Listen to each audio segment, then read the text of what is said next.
ሰላም ኣለና ዶ?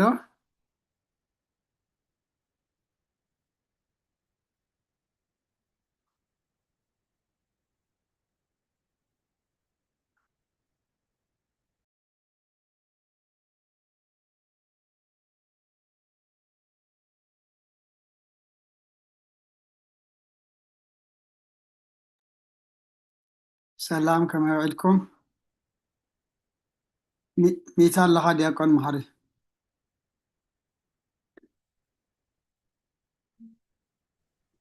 كما يقولكم أبونا እግዚአብሔር ይመስገን። ከመይ ኢልኩም? መይ ቀኒኹም? كأنهم مسكن عمله ወራይ ኩልኩም ሰላም ዲኹም? سناي مسكن عمله يوتيوب أجميري عيد اللهو كنجمر نخيلنا ወራይ መን مش አብ ወወልድ ወመንፈስ ቅዱስ አሐዱ አምላክ በቅድስት ሥላሴን ዘአምን ወትማፀን ከደቀ ሰይጣን በቅድመ ዛትም የቅድስት ቤተ ክርስቲያን ተይት ስሜ ማርያም ጽዮን ለዓለም ወለዓለም ዓለም ናብተ ከዚን ሰባከን ባርከ ከዚን ታምነከን ስለ ከዚን ሰበካክ ንገኒ ለከ ጆን ቀን ለስምከ ቅዱስ ሰግድ ለከ ዘለከ ሰግድ ኩሉ ብርክ ወለከ ይትቀነይ ኩሉ ልሳን አንተ ውእቱ አምላክ አማልክት ወእግዚአብሔር ወንጉሥ ነገሥት አምላክ አንተ ለኩሉ ዘሥጋ ወለኩሉ ዘነፍስ ንጽዋ ከነነ በከመ መሐረነ ቅዱስ ወልድከ እንዘ ይብላ አንተ ምሰሰብ ጸልይ ከመ ዝበሉ ቅዱስ ቅዱስ ቅዱስ እግዚአብሔር አምላክና ነበርካ ዘለኻ ኩሉ ሕሊፍካ ድማ ንዘለዓለም ዓለም ትነብር ካብ ምስራቅ ክሳብ ምዕራብ ካብ ሰሜን ክሳብ ደቡብ ስምካ ንዘለዓለም ዓለም ተመስገነ ይኹን። ስለ አምላክነትካ ስለ ፈጣሪነትካ ስለ ጎይትነትካ ስለ ንግስነትካ ስለ መለኮትነትካ ቅዱስ እግዚአብሔር አምላክና አኽብረካ ነመስግነካ ነገልግለካ ንግዛእካ ፍግም ኢልና ድማ ንሰግደልካ ሰዓት መዓልቲ ዝባረካልና ንስኻ ከም ሰዓት ዛምሸ እዚኣ ድማ ባርኸልና መንፈስካ ምርሓና ብሓይልኻ ደግፈና ግብርና ሓዲካ ተዕርቐና ከም ምሕረትካ ከም በደልና ይትኺደና ዝጉባኤ እዚ ድማ አምላክና ጉባኤ ቅዱሳን ግበረልና ጉባኤ ዝተሳተፍቲ ክንከውን ስለ ዘፍቀድካልና ድማ ነመስግነካ ብመንፈስ ዓቢና ናባኻ ንጥምተሉ ነፍስን ንዕድገሉ ጉባኤ ግበረልና ብሰላም ጀሚርካ ብሰላም አፈጽመና ድሕሪ ናይ ክልተ ሰሙን ናይ ፍልሰታ ፀመፍ ሱባኤ ፈጺምካ መበል ሳልሳይ ሰሙን ድማ ከምዚልና ናይዚ ናይ ሰሉስ መደብ ክንራኸብ ዝገበርካ አምላክና ንስኻ እሞ ክብርን ምስጋናን ንአምላኽ ይኹን። በረኸት ቅድስት ድንግል ማርያም ክፈለና ብኢድ ተባህልወና ብሰማያት ትነብር አቦና ስምካ ይቀደስ መንግስትካ ትምጻእ ፈቃድካ በሰማይ ከምኡ ድማ ምድሪ ይኹን። የዕለት መግብና ለመሃበና ማን ዝበደልና በደሎም ከም ዝሓደግናሎም በደልና ንዕውሳና እንደገና ወክፋ ድሕነና እምበር ኣብ ፈተና ይተእትወና መንግስትን ሓይልን ክብርን ንዘለዓለም ናትካ እማ አሜን። ወዘት ማርያም ብናይ ቅዱስ ገብርኤል መልአክ ሰላምታ ሰላም ለክለኹ ሕልና ከደንግል ይኸ ብስጋኹን ድንግል ይኸ አደ እግዚአብሔር ፀዋዕት ጎይታ ሰራዊት ሰላም ለክለኹ ንስኺ ካብ አንስት ብርክቲ የኸፍረካ ርስኹም ብርኽ እዩ ኮምልተ ጸጋ እግዚአብሔር ምሳኺ ኦፍስት ደስ በልኪ ኃጢአትና ሰሪየልና ነፍት ወድኸ ኢየሱስ ክርስቶስ መንታና ምሕረት ለመንልና አሜን። ፍትሐ ወይስሬ ዚና አምላክን ወዳነ ኢየሱስ ክርስቶስ ካኒ ጋና ሰራህት ያደምሳሲ ያበሳ ወልዱ ለብሩ ከሳቴ ብርሃን አንቱም አብዮ ካናት ዋሂ ዲያቆናት ጡራን ሳይድጎ ህፃናት በበስመክማ ኩን ፍትሐነ ወንጻህነ የረሴን ስክራን ሰማያት እዚ መሐረነ ክርስቶስ መልአክ ሰጥተልተ እዚ መሐረነ ክርስቶስ እዚ መሐረነ ክርስቶስ እዚ መሐረነ ክርስቶስ እዚ መሐረነ ክርስቶስ እዚ መሐረነ ክርስቶስ እዚ መሐረነ ክርስቶስ እዚ መሐረነ ክርስቶስ እዚ መሐረነ ክርስቶስ እዚ መሐረነ ክርስቶስ እዚ መሐረነ ክርስቶስ እዚ መሐረነ ክርስቶስ እዚ መሐረነ ክርስቶስ ከምኡውን በእንተ እግዝእትነ ማርያም መሐረነ ክርስቶስ መልአክ ሰጥተልተ በእንተ እግዝእትነ ማርያም ክርስቶስ በእንተ እግዝእትነ ማርያም ክርስቶስ በእንተ እግዝእትነ ማርያም መሐረነ ክርስቶስ በእንተ እግዝእትነ ማርያም መሐረነ ክርስቶስ በእንተ እግዝእትነ ማርያም መሐረነ ክርስቶስ በእንተ እግዝእትነ ማርያም መሐረነ ክርስቶስ በእንተ እግዝእትነ ማርያም መሐረነ ክርስቶስ በእንተ እግዝእትነ ማርያም መሐረነ ክርስቶስ በእንተ እግዝእትነ ማርያም መሐረነ ክርስቶስ በእንተ እግዝእትነ ማርያም መሐረነ ክርስቶስ በእንተ እግዝእትነ ማርያም መሐረነ ክርስቶስ በእንተ እግዝእትነ ማርያም መሐረነ ክርስቶስ ጸጋ ጎይታና ኢየሱስ ክርስቶስን ፍቅሪ እግዚአብሔር አቦን ሕብረት መንፈስ ቅዱስን ኣብ ልዕለይን ኣብ ልዕሊ ኩልኩምን ኣብ ልዕሊ ኣብ ዘለናዮ ቦታን ዕፅፍን ድርብን ኮይኑ ይውረድ። እዛ ሰዓት እዚኣ ምንባር ስጋ ጎይታና ኢየሱስ ክርስቶስ ኣብ መቃብርን መፈፀምታ ሰዓት መዓልትን እያ።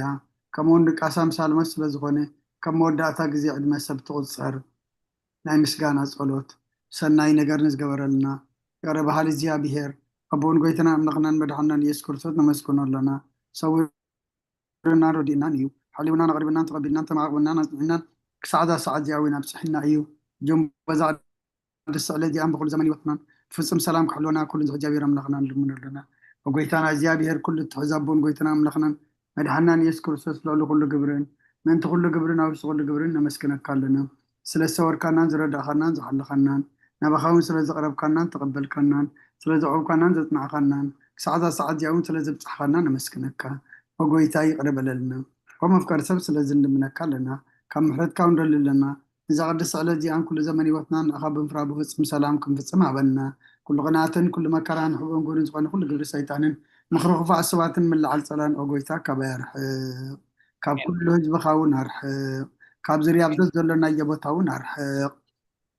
تعمل زحيشن عززلنا تمنى عن كربيتن كل حيل صلان كرقص سلطان ذهب كان نسخاهم كاب كل خفاء نحن بالها نمبر نفتنا يتأتونا حارو دخاويتنا أملغنا مدحنا نيس كورسس من تفقر سبيل وزقور محرات نقرتان بشاخة معرم حوم زغن منفس كل سن سجانا صنعتم بأزلك على من كل سعن نزل علم آمين أين السحام مزمور حمسان حدن وأملاك كمسال خام حرني كنت عبير رايخة أبسايد مسس كاوسايد سبك حصوني كبحات أتوين أتريني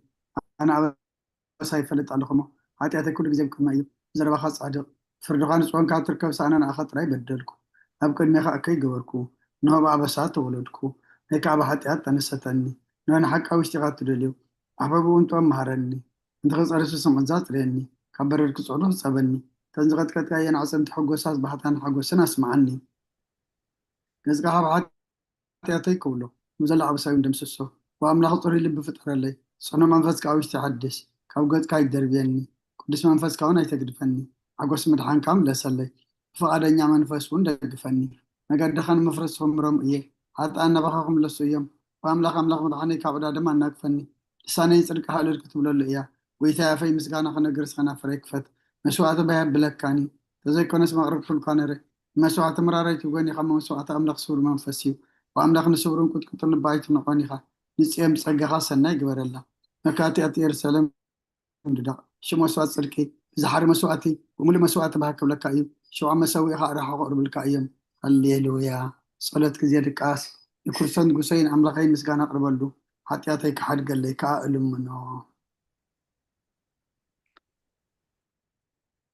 آمين كاليو تسمع لنا أبونا بملأك سلام مزمور داويد مبر 230 كتصلي لنا أبونا أبي مرقيتا مزمور داويد مبر 230 كلتن كتصلي لنا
أبونا بملأك سلام مزمور داويد 230 شوعتن أنا مزمور داويد مبر 230 شومنتن كتصليه أبونا أبي مرقيتا مزمور داويد مبر 240 حدن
أبونا أبي ملأك سلام مزمور داويت مبل 242 أبونا أبي مرقيتا مزمور داويت مبل 246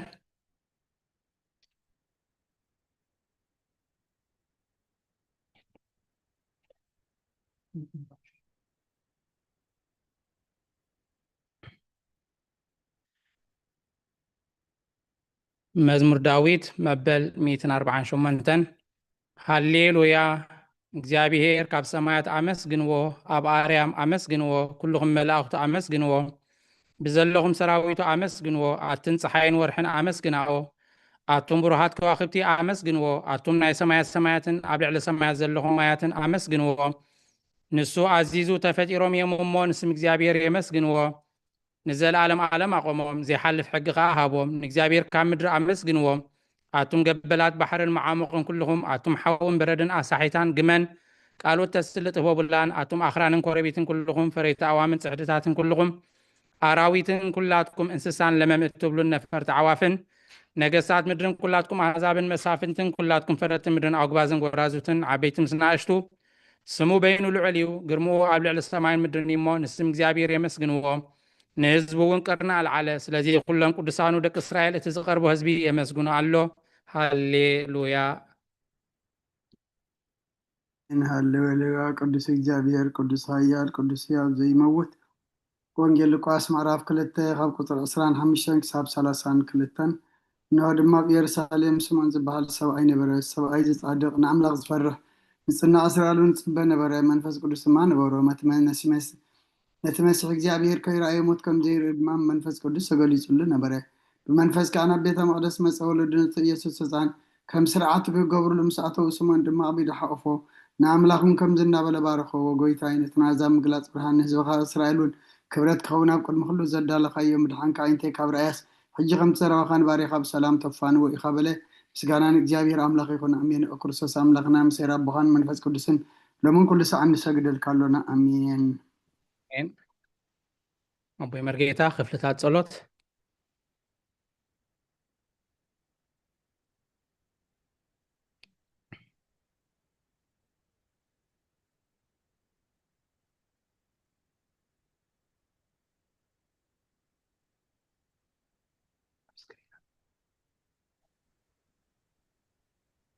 እንሆ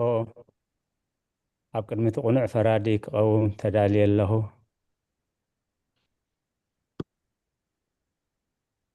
እቲ ኣብ ምግጋይ ዝሓለፈ ዕድመይ ንኹነንየን ንፍርድን ብቑዕ ስለ ዝኾነ ብብዙሕ ኃጢኣተይ ርዕድን ቅጥቀን ኣለኹ ግን ከነብሰየ ገና መሬት ትነብሪ ካብ ሃለኹ ዝተነስሒ ምክንያቱ መሬት ኣብ መቓብር ኣይውድሶን እዩ ኣብ ሞት ከዓ ዝዝክሮ የልቦን ኣብ ገሃና እውን ዘመስግኖ የሎን እሞ ካብ ድቃስ ተሕኪተን ስእኺ ናብ መድህን ብንስሓ ወኣምላኸይ መሓረንን ኣድሕነን እናበልክ ተማሕፀኒ ስብሃት ለኣብ ወልድ ወመንፈስ ቅዱስ ኣሜን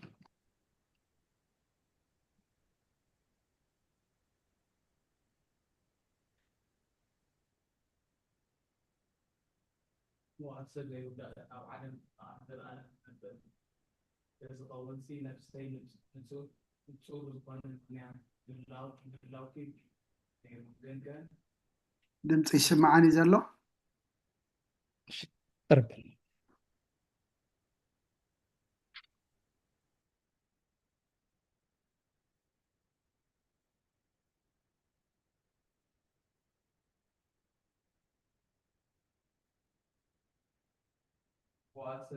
እቲ ኣብ ዓለም ከዓ ዘለዓለም ዝነብር እንተ ዝኸውን ሲ ነፍሰይ ንጹር ዝኾነ ምክንያት ምውሃብሲ ነይሩ እዩ ግና እቲ ጽዩፍ ዝኾነ ተግባራትክን እቲ ሕማቕ እከይን ኣብ ሕማቕ እቲ ሓቀኛ ምስ ዝቃላዕ ኣብ ዓራት ሓጢኣት ተሰጢሕኪ ኣብቲ ሸለልትነተኛ ክዳዓን ስጋኺ ከሎ እንታይ እዩ እትህብዮ መልሲ ኦ ክርስቶስ ኣምላኸይ በቲ ኣዝዩ ዘፍርህን ፍርድኻን ስንብድ እትን ዘለዓለማዊ ፍርድኻ እምብርከኽ በቲ መለኮታዊ ነፀብራቃዊ ብርሃንካ የንቀጥቅጥ ኣለኹ ኣነ حسوم دنوس أب عراتي دكيسة زلخو أب أحواتي ون زي قدوس زغنا نايتي تقبالنت كرت أبنت مولا موساد أفلبين نوقعكو أو أملاخي أنا قبلني أيامو يغرب للي يبل ألخو زيني وزلفني والعالم عالم آمين.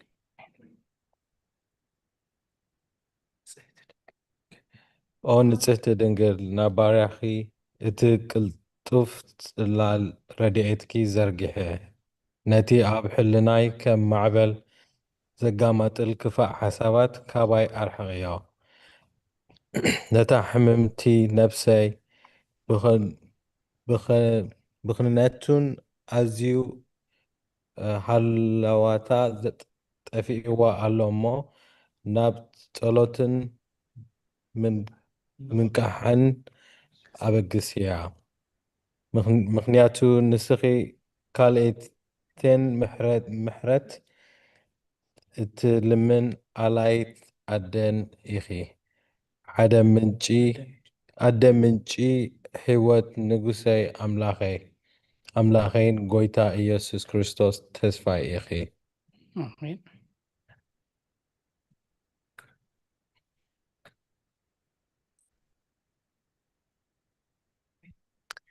وقويتا بزا معلتي زي أنا عاي أمو زي حاتياتي كنحدر حلونا أو أملاخ أبوتاتنا نسخة بروخ إيخا برختك أزيو بزوح إيو قدوس سمكان زي العالم كبري زمالو إيو آمين وقويتا كمتي أباخا توكلنا يزلنا محرتك كم وتخنلنا عينتي كلنا عنا يتبيا اللوا نسخة كاب وانو مقبت هوم وأملاقنا مرحانينا وتسفى كل وسنات مدري استمعنا وقويتا نسخة إيخا كابزي عاليت إزي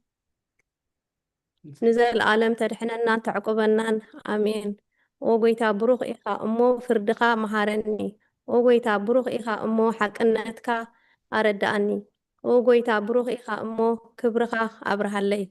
وقويتا محرتك نزل العالم ينبر وقويتا نعاي تكبر إيدك كاب ولدو ناب ولدو معقوبية سلازخونكا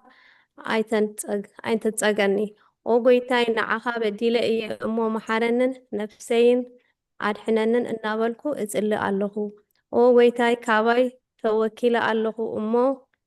عدحنني فقادكا كجبر كا محارني نسخا أملاخي فالفالي هيوت إيخا ببرهانكا دما إنا برهان النرئي محرتكا نابتوم زفلتوخا كبرخا ناب قنوعات لبيت متسء ጸጋን በረኸትን ምስጋናን በሐቂ ናትካ እዩ ኦ ቅድመ ዓለም ዝነበርካን ንዘል ዓለም እትነብር ዘለኻን አቦን ወድን መንፈስ ቅዱስን ንዓኻ ምስጋናን ውዳሴ ግርማ ይግባእ ሎምን ኩሉ ሳዕን ንዘል ዓለም ዓለም አሜን ቀጽል ኦ ልዑል ጎይታ በአኻ ምእማንን ንስምካ ምዝማርን ሰናይ እዩ እሞ ምሕረትካ ኣብ ጽባሕ ሓቅነትካ ድማ ለይቲ ለይቲ ኣዘንቱ አዴና ኤልሳቤጥ ውዳሴ ስሉስ ቅዱስ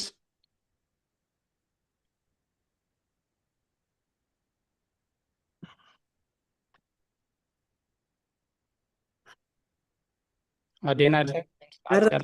جنه خو أبين نصني هم توسينا كيصنيه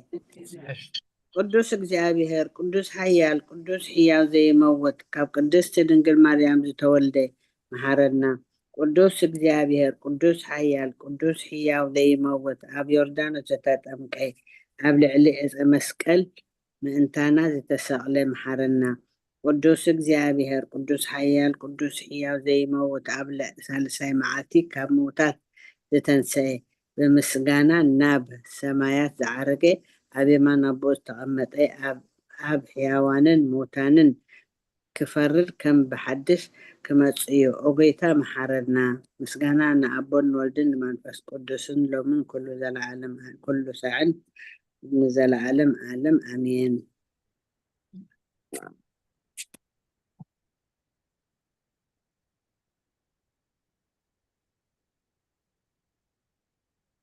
ودين ما بملأك السلام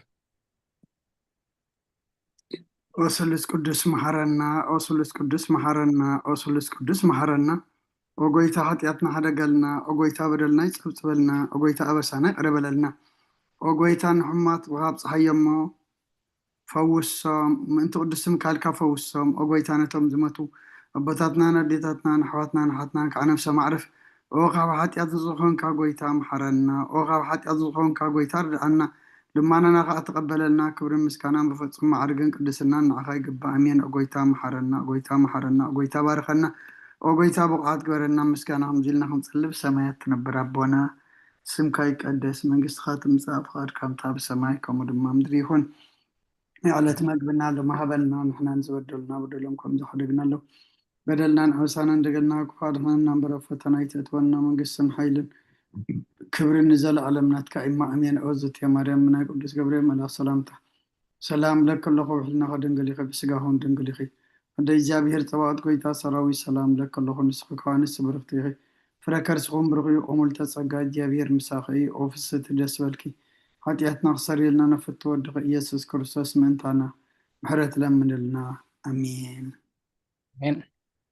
መምህርት እምኒት ምስጋና ንቅድስት ድንግል ማርያም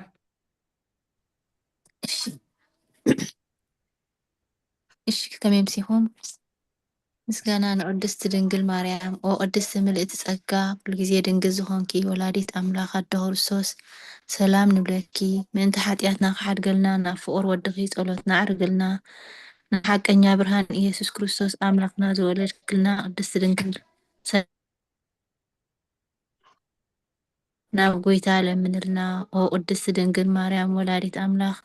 ንዘርኢ ሰብእ ምንቲ ኣማላዲት ናብ ወድኺ ኢየሱስ ክርስቶስ ብሕድገት ሓጢኣት ክጽግወና ለምንልና ኦ ናይ ሓቂ ንግስቲ ድንግል ሰላም ንብለኪ ኦ ንኣማንኤል ኣምላኽና ዝወለድክልና ኩርዓት ዘርእና ሰላምታ ነቕርበልኪ ኦ ድንግል ጎይታና ኢየሱስ ክርስቶስ ተኣምነት ኣማላዲት ሓጢኣትና ምእንቲ ክሓድገልና ተዘከርና ኣሜን ስለዝተሃበና ዕድል ምስግና ኣገልግሎት ከበኽ ደቁ አሜን። ማማረዘነት መተው ጸሎት ሃይማኖት ከመምሲኹም መተዊ ጸሎት ሃይማኖት ወዋድ ሓቀኛ ብርሃን ንኽብረኪ ኦ ቅድስት ድንግል ወላዲተ ኣምላክ መድሓነ ዓለም ስለ ዝወለድክልና መጺኡ ከዓ ነፍስና ስለ ዘድሓነና ነመስግነኪ ኦ ጎይታናን ንጉስናን መድሓኒናን ኢየሱስ ክርስቶስ ክብሪ ንዓኻ ይኹን ንስኻ ንሃዋርያት መጎሶም ንሰማዕታት ኣኽሊሎም ንጻድቃናት ዕልልቶም ንቤተ ክርስቲያን ጽንዓት ንሓጣን ሕርገት ብሓደ ብዝመለኮቱ ስሉስ ቅዱስ ንበስር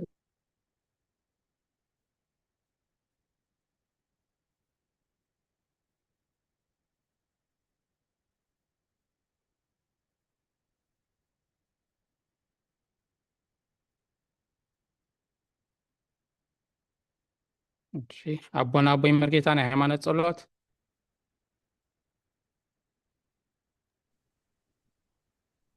ናይ ሃይማኖት ጸሎት ኩሉ ብዝሓዘ ሰማይን ምድርን ዝረአን ዘይረአን በተፈጠረ ብሓደ እግዚአብሔር ኣብ ንኣምን ብሓደ ጎይታ ብኢየሱስ ክርስቶስ ዓለም ከይተፈጥረ ምስ ህሉ ብዝኾነ ወልዳ ኣዋህድ እውን ንኣምን ካብ ብርሃን ዝተረኽበ ብርሃን ካብ ሓቀኛ ኣምላኽ ዝተረኽበ ኣምላኽ ዝተወልደ እምበር ፍጡር ዘይኮነ ብመለኮቱ ምስ ኣብ ማዕረ ዝኾነ ኩሉ ብኡ ዝተፈጥረ ብዘይክኡ ግና ኣብዚ ምድሪ ዘሎ ይኹን ወይስ ኣብ ሰማይ ዘሎ ምንም ዝተፈጥረ የልቦን ምእንታና ምእንቲ ሰብ ምእንቲ ድሕነትና ካብ ሰማያት ዝወረደ ብመንፈስ ቅዱስ ካብ ቅድስት ድንግል ማርያም ስጋ ለበሰ ሰብ ኮነ ሰብ ኮይኑ ድማ ብዘበን ጴንጤናዊ ጲላጦስ ምእንታና ተሰቕለ ሓመመ መከራ መስቀል ተቐበለ ሞተ ተቐብረ ኣብ ቅዱሳት መጻሕፍቲ ከም ዝተጻሕፈ ኣብ መበል ሳልሳይ መዓልቲ ካብ ሙታት ተፈሊጡ ተንስአ ብክብሪ ናብ ሰማያት ዓረገ ኣብ የማና ኣቦ ተቐመጠ ከም ብሓድሽ ንህያዋንን ንሙታንን ክፈርድ ብክብሪ ክመጽእ እዩ ንመንግስቱ እውን መወዳእታ የብሉን ጎይታን መሕወይን ብዝኾነ ካብ ኣብ ዝሰረጸ ብመንፈስ ቅዱስ እውን ንኣምን ምስ ኣብን ወልድን ንሰግደሉን ነመስግኖን ብነቢያት ዝተዛረበ እዩ ልዕሊ ኩሉ ናይ ሃዋርያት ጉባኤ ብዝኾነት ብሓንቲ ቅድስቲ ቤተ ክርስቲያን ንኣምን ንሕድገት ሓጢኣት ብሓንቲ ጥምቀት ንኣምን ትንሣኤ ሙታን ዘለዓለም ዓለም ዝመጽእ ህይወት ተስፋ ንገብር ኣሜን